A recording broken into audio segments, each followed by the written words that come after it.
আসসালামু আলাইকুম। সবাই কেমন আছেন? আশা করি সবাই খুব ভালো আছেন। আলহামদুলিল্লাহ আমিও খুব ভালো আছি। রমজান প্রায় শেষের দিকে, রহমতের মাস শেষ হয়ে গেছে। সামনে আসতেছে ঈদ। ঈদের টাইমে গিফট পেতেও ভালো লাগে এবং গিফট দিতেও ভালো লাগে।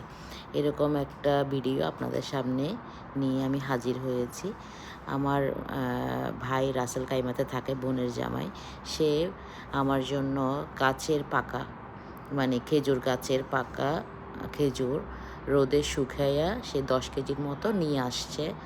আজকে কয়েক বছর ধরে আমার খেজুর কিনে খেতে হয় না। সে প্রতি বছরই আমার জন্য একটু বেশি বেশি করে নিয়ে আসে। আসলে কি বলে, মানে খেজুর এমন একটা প্রয়োজনীয় জিনিস। আপনার খিদে লাগুক অথবা খেজুরের যে গুণাগুণ আপনারা সবাই কম বেশি জানেন। আর খিদে লাগলে একটা খেজুর খেলেই কিন্তু পেটটা ভরে যায় এমন, আর খিদে লাগে না।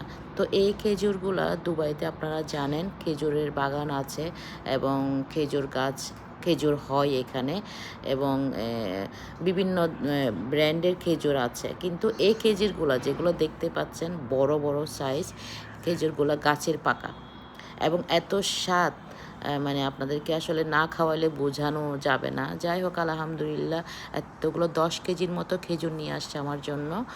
এগুলো আপনার কোনো ফ্রিজে রাখতে হবে না, আপনার একটা এয়ারটাইট যে কোনো একটা জায়গায় আপনি ঘরে রেখে দিতে পারবেন। তো আমিও এরকম রেখে দেই আর কি, রেখে দিয়ে খাই। সাথে নিয়ে আসছে দেশি মুরগির ডিম। এগুলো আসলে রাসেল কাইমাতে অ্যাভেলেবেল পাওয়া যায়, কারণ ওই সাইডটা একটু গ্রামের মতো নেই। অনেক কিছু হয়, শাক সবজি অনেক কিছু হয়। যাই হোক, তো এগুলো দেশি ডিম।